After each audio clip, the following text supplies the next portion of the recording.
नमस्कार दोस्तों, welcome back to Rohit study. स्वागत है आप सभी का आपके अपने YouTube channel Rohit study hub में। तो फ्रेंड, जैसा कि आप सभी लोग जानते हैं, बैयर इंस्टीट्यूट ऑफ कंप्यूटर एजुकेशन का आपका अपना YouTube channel Rohit study hub, जिसके माध्यम से संपूर्ण प्रकार के प्रैक्टिकली क्लासेस और तमाम प्रकार के कंप्यूटर से रिलेटेड थ्योरी क्लासेस आप सभी को इस चैनल के माध्यम से प्रोवाइड होते रहती है।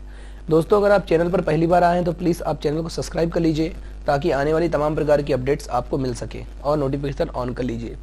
अगर आपने वीडियो को लाइक नहीं किया है तो वीडियो देखने के पश्चात अगर आपको वीडियो अच्छा लगे तो प्लीज़ वीडियो को लाइक जरूर कीजिएगा। चलिए हम लोग क्लास स्टार्ट करने वाले हैं। आज की इस कमाल की क्लास में मैं आपको बताने वाला हूं मल्टीमीडिया के अंतर्गत कंपोनेंट्स यानी कि मल्टीमीडिया के तत्व कौन से होते हैं।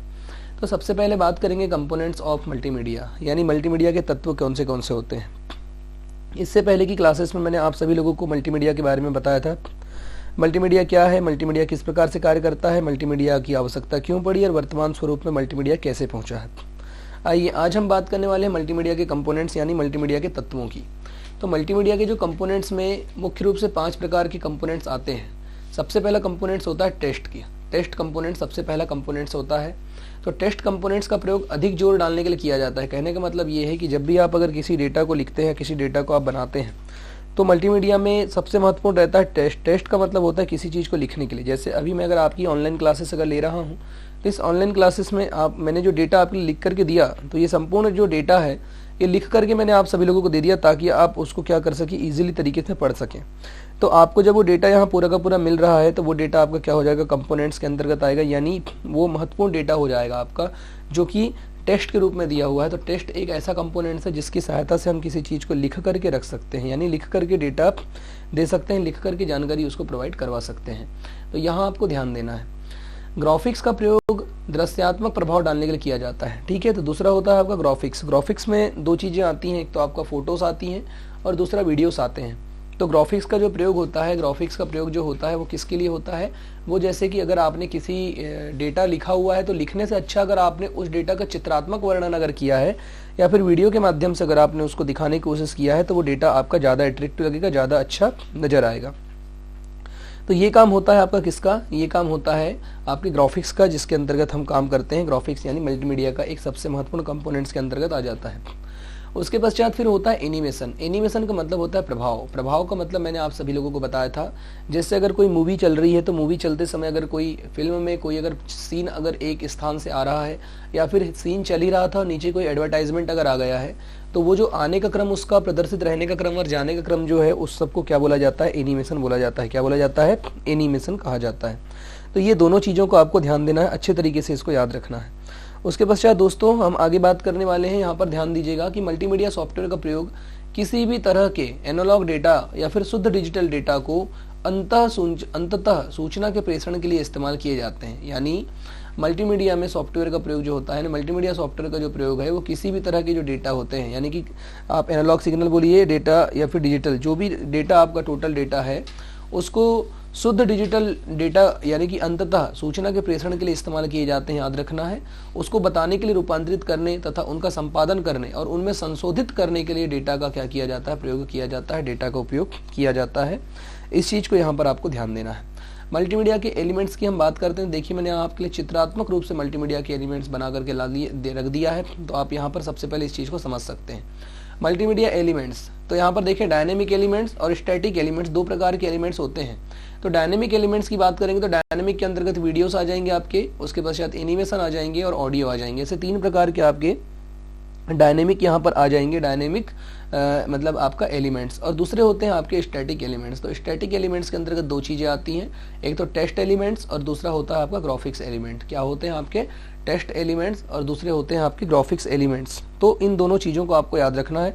तो इस प्रकार से मल्टीमीडिया के 5 प्रकार के तत्व होते हैं, यानी एलिमेंट्स होते हैं। तो इन 5 तत्वों के नाम आप सभी लोगों को याद रखना है। कौन से होते हैं 5 तत्व, वीडियो, एनिमेशन, ऑडियो, टेस्ट और ग्राफिक्स। ऐसे 5 प्रकार के कंपोनेंट्स यहाँ पर यूज़ किए जाते हैं। सबसे पहले बात करते हैं दोस्तों कि टेस्ट एलिमेंट्स क्या होता है, मतलब कि टेस्ट जो है आपका, टेस्ट तत्व क्या होता है, टेस्ट तत्व का उपयोग किस प्रकार से किया जाता है। तो आपको मैं बताना चाहता हूं कि टेस्ट में अल्फा न्यूमेरिक कैरेक्टर होते हैं। अल्फा न्यूमेरिक कैरेक्टर का मतलब होता है जो ए से लेकर के जेड तक के हम सारे के सारे लेटरों को, सारे के सारे वर्डों को इस्तेमाल करते हैं, तो वही सारे जो लेटर्स होते हैं वो आपके क्या होते हैं, अल्फा न्यूमेरिक कैरेक्टर कहलाते हैं। क्या कहलाते हैं दोस्तों, अल्फा न्यूमेरिक कैरेक्टर कहलाते हैं वही सारे के सारे कैरेक्टर जिनका प्रयोग सूचना को बनाने में किया जाता है। किस लिए किया जाता है, सूचना को बनाने में इनका प्रयोग किया जाता है। टेस्ट ऐसी सूचना प्रदान करता है, टेस्ट जो होता है आपका वो ऐसी सूचना प्रदान करता है जिसका कोई अर्थ होता है। कुल मिलाकर के टेस्ट का मतलब यही कि टेस्ट ऐसी सूचना प्रदान करता है जिसका कोई ना कोई अर्थ हो, कोई ना कोई जब अर्थ होता है तो वही सूचना प्रदान करता है।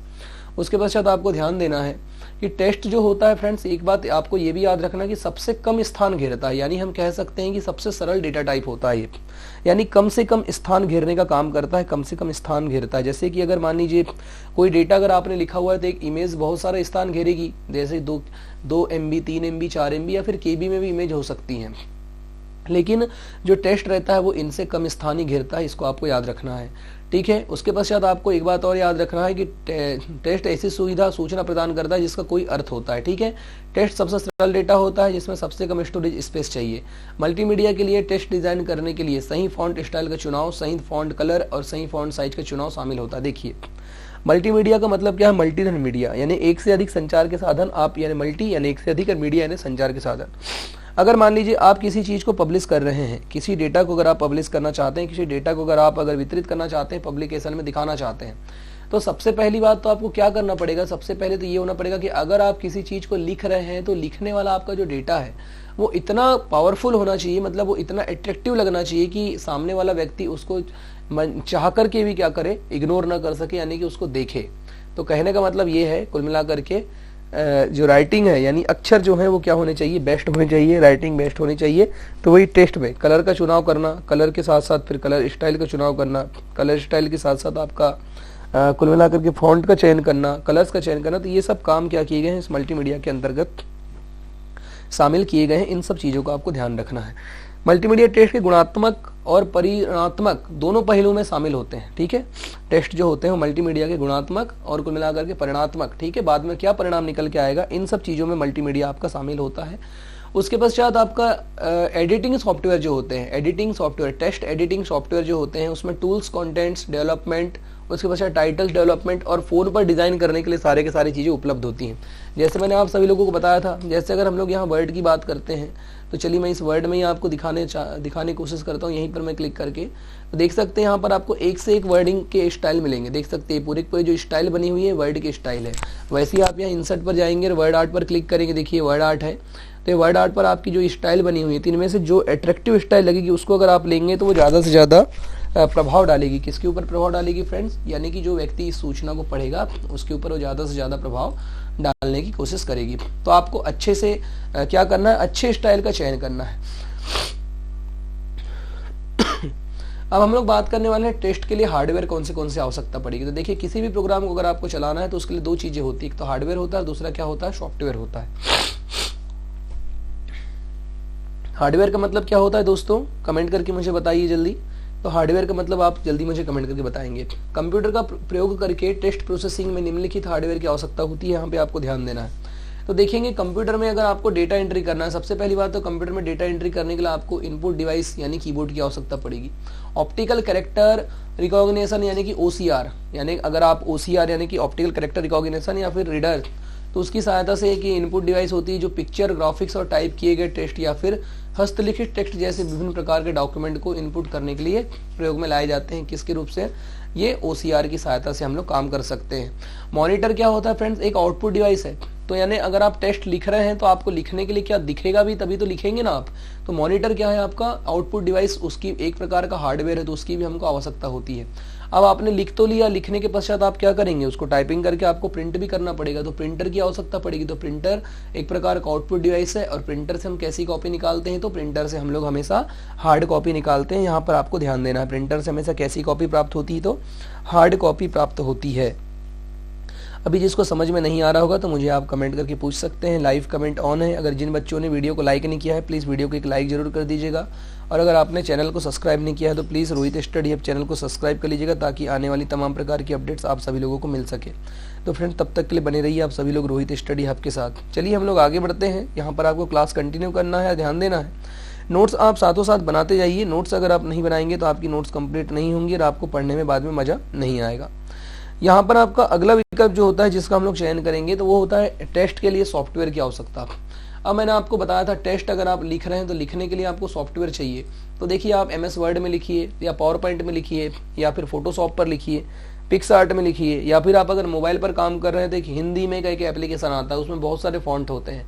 पिक्सआर्ट आप अगर यूज़ करते हैं मोबाइल में तो उसमें बहुत सारे एप्लीकेशंस होते हैं। ऐसे तमाम प्रकार के एप्लीकेशंस का उपयोग करके आप उनमें डेटा लिख सकते हैं। यहाँ पर आपको ध्यान देना है। तो अभी बात कर रहे थे हम लोग किसकी, मल्टीमीडिया के लिए आवश्यक सॉफ्टवेयर। तो सॉफ्टवेयर के अंतर्गत मल्टीमीडिया कंप्यूटर सिस्टम में टेक्स्ट सूचनाओं के बेहतर उपयोग एवं प्रस्तुतिकरण के लिए टेक्स्ट प्रोसेसिंग की क्षमता निश्चित रूप से इसमें होती है, इसको आपको याद रखना है। दूसरा होता है टेक्स्ट एडिटिंग। टेक्स्ट एडिटिंग का मतलब क्या होता है कि अगर हमने कोई टेक्स्ट अगर लिख दिया है मान लीजिए, तो टेक्स्ट लिखने के पश्चात आप उसको बाद में एडिट भी कर सकते हैं। अगर मान लीजिए अगर गलत अगर हो गया है तो आप उसको एडिट भी कर सकते हैं। यहाँ पर आपको ध्यान देना है, इन सब चीज़ों को आपको याद रखना है। उसके पश्चात फिर आपका जो अगला यहाँ पर विकल्प होता है वो होता है फ्रेंड्स, यहाँ पे ध्यान देना है, डॉक्यूमेंट को बनाने के लिए, एडिट करने के लिए, उसका लेआउट तैयार करने के लिए भी इसका प्रयोग किया जाता है। तो इन सब का हम लोग उपयोग कर सकते हैं। टेस्ट स्टाइल की बात करते हैं तो टेस्ट के स्टाइल में मैंने आप सभी लोगों को बताया था अलग अलग प्रकार की स्टाइल्स होती हैं। स्टाइल की सहायता से आप नई नई स्टाइलों का चयन कर सकते हैं अपने डॉक्यूमेंट में दस्तावेजों को तैयार करने के लिए। तो डॉक्यूमेंट में दस्तावेज तैयार करने के लिए हम लोग अनेक प्रकार से स्टाइल्स वगैरह ले सकते हैं, नए नए स्टाइलों का हम लोग चयन कर सकते हैं। चलिए दोस्तों हम आगे बढ़ते हैं। आगे यहाँ पे मैं आपको बताना चाहूँगा सबसे महत्वपूर्ण बात, यहाँ पर ध्यान देना है आप सभी लोगों को। तो टेस्ट का मुख्य गुणों में पैराग्राफ स्टाइल, कैरेक्टर स्टाइल जैसे बोल्ड, इटैलिक, अंडरलाइन आदि फॉन्ट को इसमें क्या किया गया है, शामिल किया गया है। नीचे मैंने बहुत सारे फॉन्ट आपके लिए बना करके रखा हुआ है।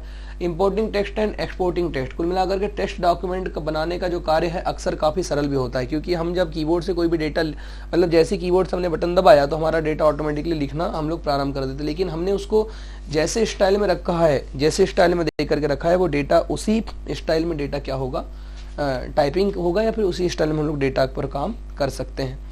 नीचे आपको आना है, फाइल को नए डॉक्यूमेंट में वांछित लोकेशन पर केवल इंपोर्ट किए जा सकते हैं, ना कि पूरे टेक्स्ट को आप रिटाइप करना होगा। कुल मिलाकर के आपको किसी भी टेक्स्ट को बार बार रिटाइप करने की यानी कि टाइपिंग करने की आवश्यकता नहीं पड़ती। आप अगर कोई टेक्स्ट अगर आपके पास लिखा हुआ है तो उस टेक्स्ट को आप इंपोर्ट कर सकते हैं, ला सकते हैं।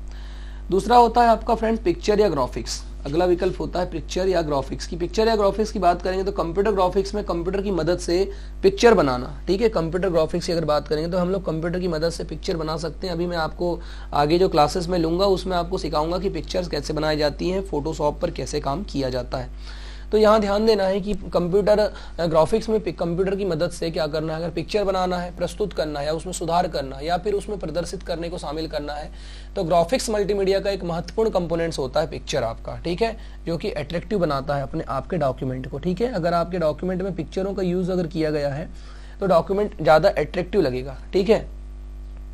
उसके पश्चात उदाहरण के लिए जैसे आप देखेंगे बच्चों को अगर आप मल्टीमीडिया के द्वारा शिक्षित करना चाहते हैं तो सबसे पहले चित्रों के रूप में हम शिक्षित करते हैं कि जैसे एक आकृति बनी हुई है तो हम उनसे पूछेंगे कि काय की आकृति है, तो वो बताएंगे हमें कि ये इस चीज़ की आकृति है।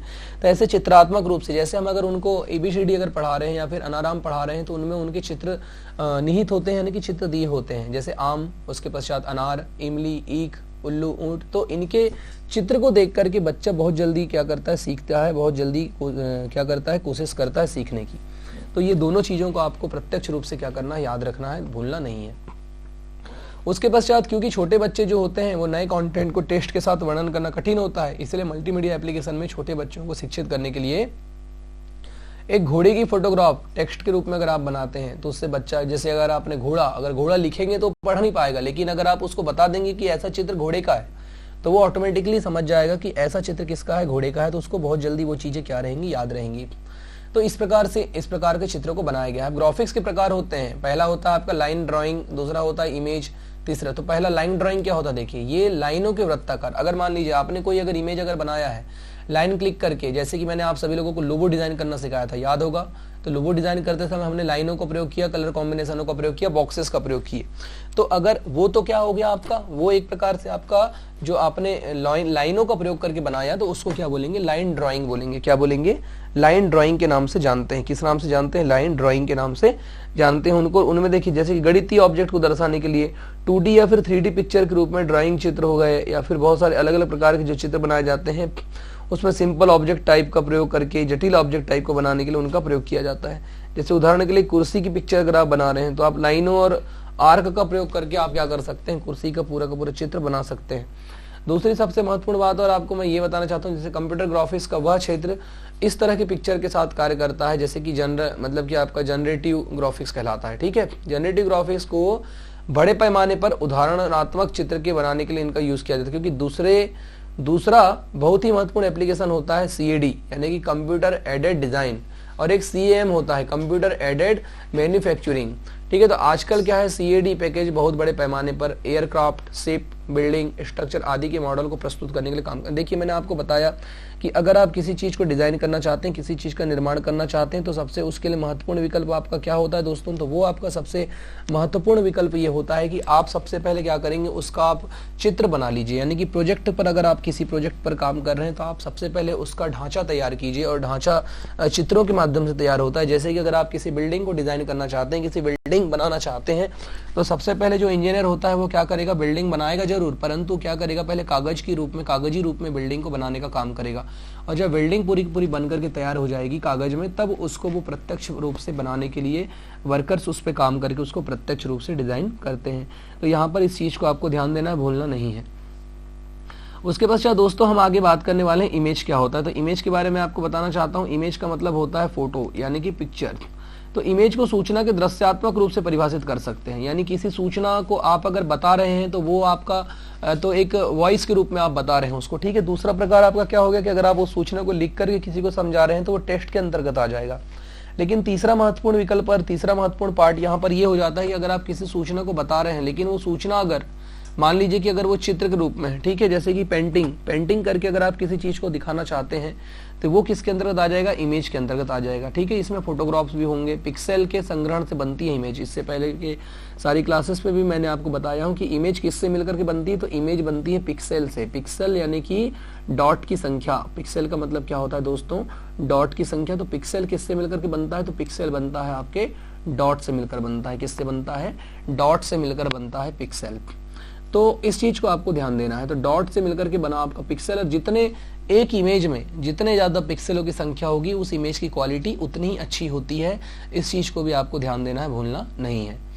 चलिए उसके पश्चात हम आगे बढ़ते हैं। पिक्सेल के संग्रहण से बनती है जो कि एक द्विआयामी मैट्रिक्स के में व्यवस्थित होते हैं। कंप्यूटर ग्राफिक्स का क्षेत्र जो इस प्रकार के पिक्सेल के साथ कार्य करता है उसको आपको कॉग्निटिव ग्राफिक्स, ठीक है, कॉग्निटिव ग्राफिक्स के नाम से उसको जानते हैं। इसको भी आपको याद रखना है। कॉग्निटिव ग्राफिक्स इमेज प्रोसेसिंग तकनीकी के साथ बड़े पैमाने पर उन एप्लीकेशन में प्रयोग किया जाता है जो पिक्चर्स को पहचानने एवं उसका वर्गीकरण करने के बारे में कार्य करते हैं। इसको भी आपको याद रखना है। उदाहरण के लिए जैसे एक इमेज को अगर डेटाबेस के रूप में अगर आप बनाना चाहते हैं, जैसे कि फिंगरप्रिंट्स की इमेज अगर बनाना चाहते हैं, तो आजकल ये बहुत ज़्यादा इस्तेमाल हो रहा है। ठीक है, फिंगरप्रिंट्स जो हैं आपके इमेजेस के रूप में सेव किए जा रहे हैं, जो कि आपराधिक मामलों की छानबीन करने के लिए या फिर दोषियों को की पहचान करने में आपको काफ़ी हद तक की मदद होते हैं फिंगरप्रिंटिंग। मतलब आपको इस चीज़ को याद रखना है। उसके पास ध्यान देना, पिक्चर और ग्राफिक्स के लिए हार्डवेयर की आवश्यकता क्या क्या होगी। तो देखो पिक्चर जैसे जिस प्रकार से टेक्स्ट के लिए हार्डवेयर लगे थे तो वैसे पिक्चर के लिए लगेंगे। अब आपको अगर मान लीजिए पिक्चर क्लिक करना है तो उसके लिए आपको मोबाइल फोन चाहिए या फिर कंप्यूटर स्क्रीन चाहिए जिस पर आप पिक्चर को क्या करेंगे, ड्राइंग करके बनाएंगे। ठीक है, अगर आप फोटोज क्लिक करके लाना चाहते हैं तो उसके लिए आपको कैमरा चाहिए। लेकिन अगर मान लीजिए आप किसी फोटो बनी हुई फोटो है तो आपने अगर फोटो बनाना, सबसे पहले तो आपको जॉयस्टिक चाहिए या फिर माउस चाहिए या कीबोर्ड चाहिए, है ना, और डेस्कटॉप चाहिए जिस पर आप ड्राइंग करेंगे और ड्राइंग करके आप फोटो बना लेंगे। ठीक है, कोऑर्डिनेट डिजाइनर अगर है तो इनपुट डिवाइस के रूप में आप जनरेटिव ग्राफिक्स एप्लीकेशन का प्रयोग करेंगे। जैसे कि आपका क्या हो गया, फोटोशॉप हो गया, पिक्सआर्ट हो गया, पिकासा हो गया, MS वर्ड हो गया। इन सब में आप फोटोज बना सकते हैं। फोटो बनाने के पश्चात अगर आप उसको प्रिंट करेंगे और फिर से अगर आप उसको स्कैन करना चाहते हैं तो आप स्कैनर की आवश्यकता पड़ेगी। ये सब चीज क्या है, आपके हार्डवेयर डिवाइस होगा। ठीक है, उसके पश्चात आपको ध्यान देना है कि लेजर प्रिंटर या फिर प्लॉटर जिससे आप क्या करेंगे, ग्राफिक्स को प्रिंट करेंगे। ठीक है, तो ये दोनों क्या हो जाएंगे आपके, ये दोनों आपके हार्डवेयर के अंतर्गत काम करेंगे। अब बात करते हैं हम लोग सॉफ्टवेयर की। तो सॉफ्टवेयर में मैंने आपको बता दिया पिक्चर्स बनाने के सॉफ्टवेयर, पिक्सआर्ट, जितने से आप सॉफ्टवेयर बना रहे हैं तो पूरे सॉफ्टवेयर कहलाएंगे। और वे सब किसके रूप में चल रहे हैं, तो वे सब कंप्यूटर पर चल रहे हैं तो वो पूरे क्या कहलाएंगे, हार्डवेयर कहलाएंगे। ठीक है, ऑडियो, ऑडियो यानी कि कंप्यूटर की मदद से ऑडियो को डेवलप करना, उसकी रिकॉर्डिंग करना और उसको प्लेबैक करना, जैसे बहुत सारे इंपॉर्टेंट कार्य किए जा रहे हैं। ठीक है, ऑडियो में जो रहता है मल्टीमीडिया का एक महत्वपूर्ण कंपोनेंट्स होता है। ऑडियो जो है आपका वो मल्टीमीडिया का सबसे इंपॉर्टेंट कंपोनेंट्स होता है, इस बात को आपको याद रखना है। ठीक है,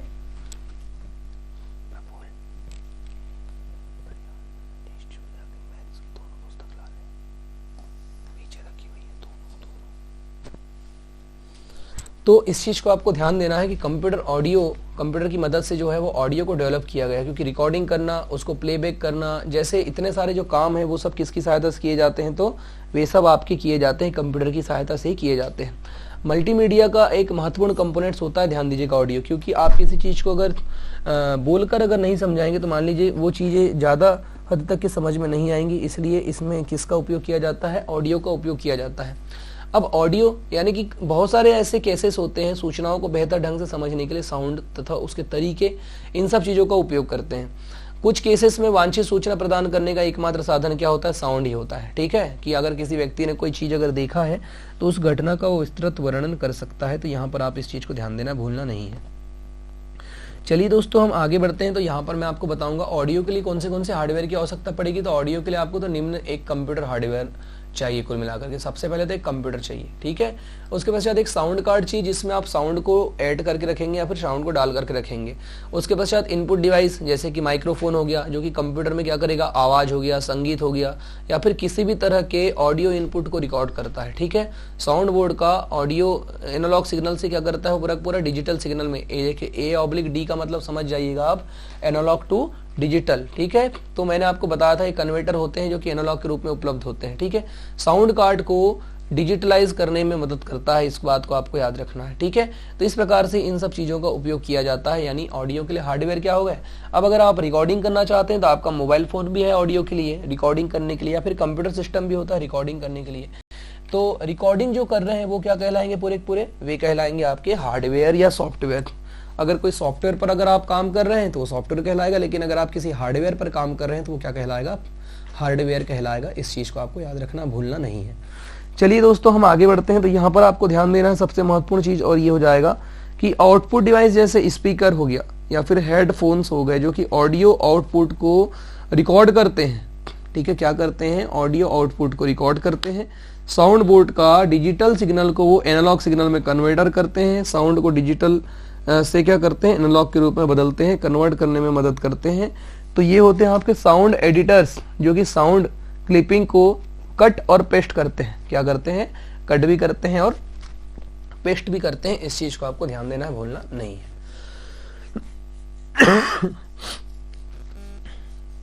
उसके पश्चात यहाँ होता है आपका और स्पेस, मतलब कि आपका स्पेशल इफेक्ट्स को क्या करते हैं, ऐड करने का काम करते हैं। ठीक है, अब बात करते हैं हम लोग वीडियो की। तो वीडियो जो होता है दोस्तों, वो होता है आपका कंप्यूटर वीडियो इमेजेस को क्या करता है, सीक्वेंस की रिकॉर्डिंग। देखिए, अगला हमारा कंपोनेंट्स क्या है, तो अगला हमारा जो तत्व है वो है वीडियो। तो कंप्यूटर वीडियो जो है इमेज के सीक्वेंस को रिकॉर्डिंग करके डिस्प्ले के साथ काम करता है, यानी आपका चलचित्रों को दिखाने का काम करता है। कोई भी जो चित्र हैं वो चलचित्र के रूप में प्ले हो रहे हैं, चल रहे हैं चित्र, यानी कि ऑलरेडी आपके प्ले हैं, उन चीज़ों को दिखाने का कार्य करता है। कौन करता है ये कार्य, वीडियोस होते हैं वो। ठीक है, अलग अलग इमेज को सीक्वेंस रूप में दिखाने का काम करता है, यानी बहुत सारी इमेजेस हैं। तो आप देखेंगे कि जब वीडियोस अगर चल रहा है तो बहुत सारी इमेजेस उसमें आती जाती रहती हैं। तो ये काम किसका हो जाता है दोस्तों, ये काम आपका हो जाता है वीडियोस का। एक फ्रेम कहलाता है कुल मिलाकर के, यानी कि हम कह सकते हैं कि पूरी पूरी पिक्चरों का फ्रेम है क्या, वीडियो आपका।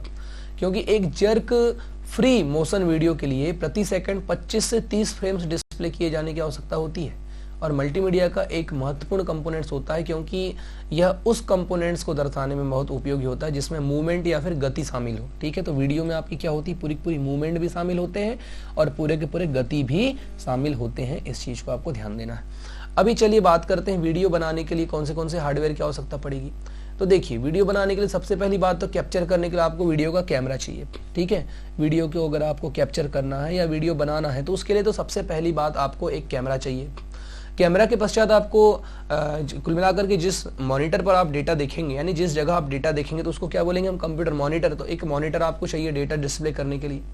वीडियो बोर्ड चाहिए जो कि आपको एनालॉग सिग्नल को डिजिटल में और डिजिटल सिग्नल को एनालॉग सिग्नल में बदलने के लिए वीडियो सिग्नल्स रहते हैं, वो कन्वर्टर आपको चाहिए। साथ साथ आपको वीडियो बोर्ड में एक वीडियो कैमरा, वीडियो मॉनिटर के लिए एक कनेक्शन होना चाहिए आपके पास।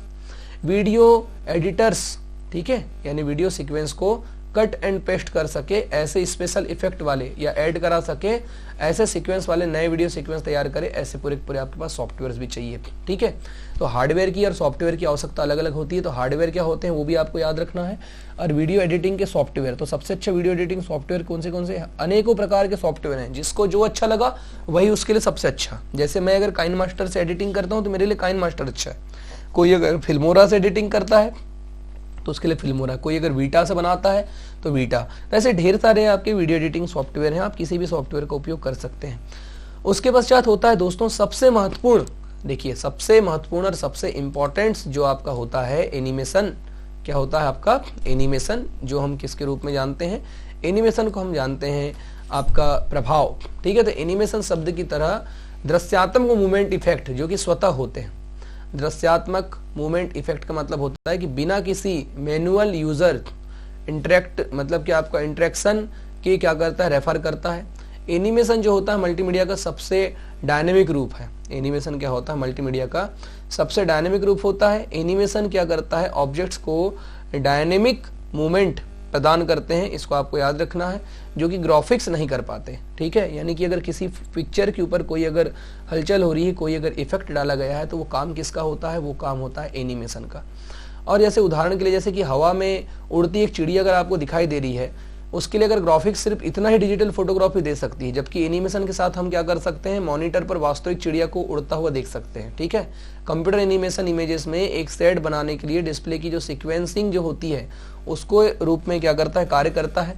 और कुल मिलाकर के विजुअल चेंज या फिर मोशन इफेक्ट का मतलब तो आप सभी समझ पा रहे हैं ना, कि वो स्थिर मोशन में है या फिर उस पर कोई हलचल हो रहा है, तो उनको हम लोग चेंज करते हैं। या फिर एक पिक्चर पर बहुत सारे आप इफेक्ट डाल सकते हैं, जैसे पिक्चर लेफ्ट से आ रही है, राइट से आ रही है, पिक्चर रन हो रही है, पिक्चर यूज कैसे हो रही है, संपूर्ण प्रकार के काम हम लोग देख सकते हैं एनिमेशन की सहायता से। ठीक है, एक महत्वपूर्ण कंपोनेंट्स होता है, क्योंकि जिस तरह का एक पिक्चर किसी सूचना को दिखाने का एक सशक्त तरीका है, एक छोटी सी इमेज एनिमेशन क्लिप इससे अधिक सशक्त होती है कि वो किसी भी प्रभाव का क्या कर सके? वर्णन कर सके या किसी भी प्रभाव को दर्शा सके।